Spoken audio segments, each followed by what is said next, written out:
Sifat fisik alkohol.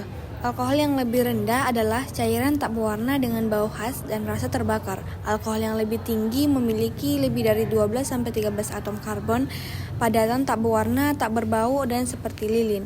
Alkohol mudah terbakar dan menghasilkan api biru. Alkohol memiliki titik didih yang lebih tinggi dibandingkan dengan hidrokarbon lainnya. Alkohol larut dalam air tetapi kelarutannya berkurang jika suhu makin tinggi.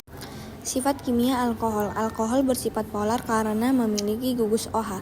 Alkohol sering dapat bereaksi dengan logam K dan Na.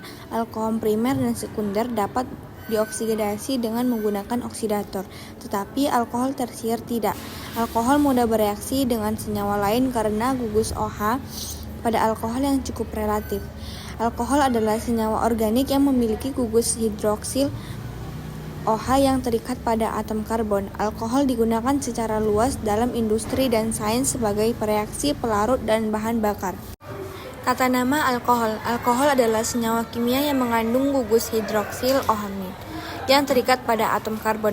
Berikut beberapa nama alkohol yang umum. Yang pertama metanol, yang kedua etanol, yang ketiga propanol, yang keempat butanol, dan kelima glikol.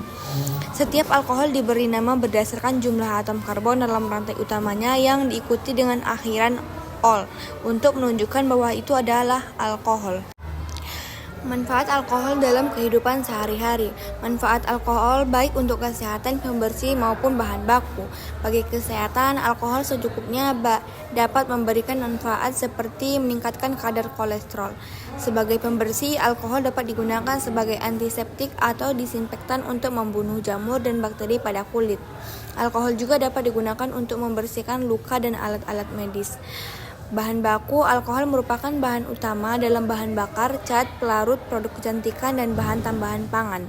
Untuk produk perawatan kulit, produk skincare wajah yang mengandung alkohol dapat membantu melarutkan kotoran dan sabun atau minyak berlebihan pada permukaan kulit wajah. Pembuatan alkohol. 1. Persiapan bahan baku. Bahan baku utama yang digunakan untuk pembuatan alkohol seperti gula, jagung, tebu, singkong, atau buah-buahan. Yang kedua, pengolahan awal. Jika menggunakan bahan bertepung seperti jagung maupun singkong, proses ini melibatkan penggilingan dan pemanasan untuk mengubah pati menjadi gula sederhana.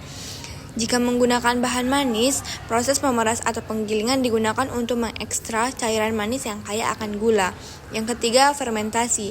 Setelah gula diekstraksi, larutan gula tersebut dicampur dengan ragi yang akan mengkonsumsi gula dan menghasilkan alkohol dan karbon dioksida. Proses ini berlangsung dalam tangki tertutup pada suhu tertentu. Yang keempat, distilasi. Setelah fermentasi selesai, campuran akan mengandung alkohol yang berkisar 10-15% alkohol. Yang kelima, penyaringan dan pemurnian. Setelah distilasi, alkohol yang dihasilkan mungkin masih mengandung beberapa senyawa lain.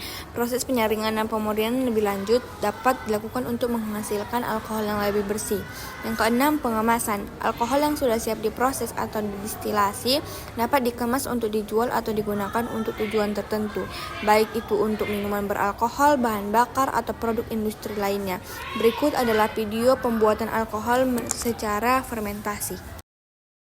Pada eksperimen kali ini, gue bakal mensintesis alkohol dengan metode fermentasi.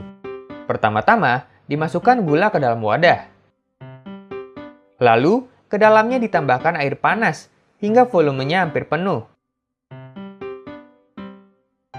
Campuran kemudian diaduk sampai gulanya larut dan dibiarkan hingga suhunya mendingin.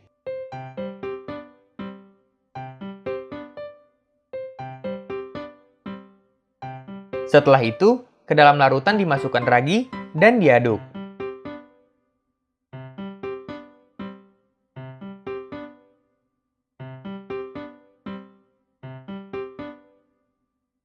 Wadah selanjutnya ditutup dan diberikan saluran udara satu arah.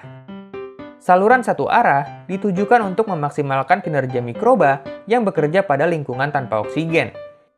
Mikroba pada ragi akan mengubah gula C6 menjadi etanol dan gas karbon dioksida. Reaksi ini dibiarkan berlangsung selama 3 hari.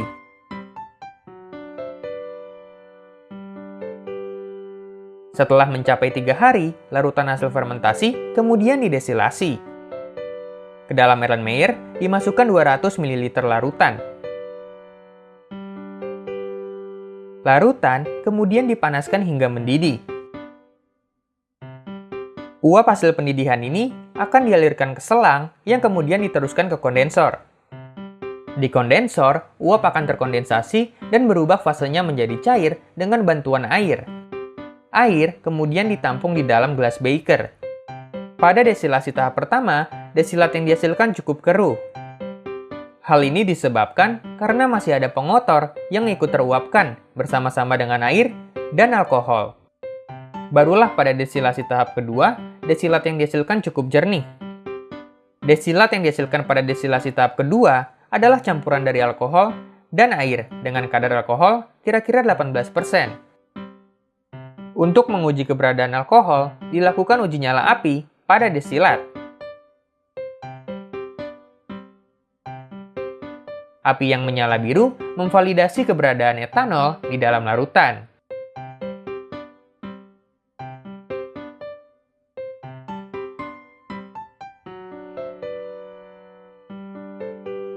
Baiklah, di sini saya akan menjelaskan tentang soal berikut, yaitu ada 2-metil butanol hasilnya. Jadi 2-metil itu didapat dari rantai induk yang dihitung dari CH2. Di CH itu ada di atas CH3 yang merupakan rantai cabang. Jadi ditulis 2-metil karena CH3 itu merupakan metil.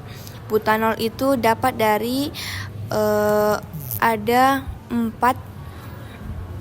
CH2, CH, CH2, CH3. Jadi diubah menjadi butanol. Butanol itu dapat karena merupakan senyawa alkohol.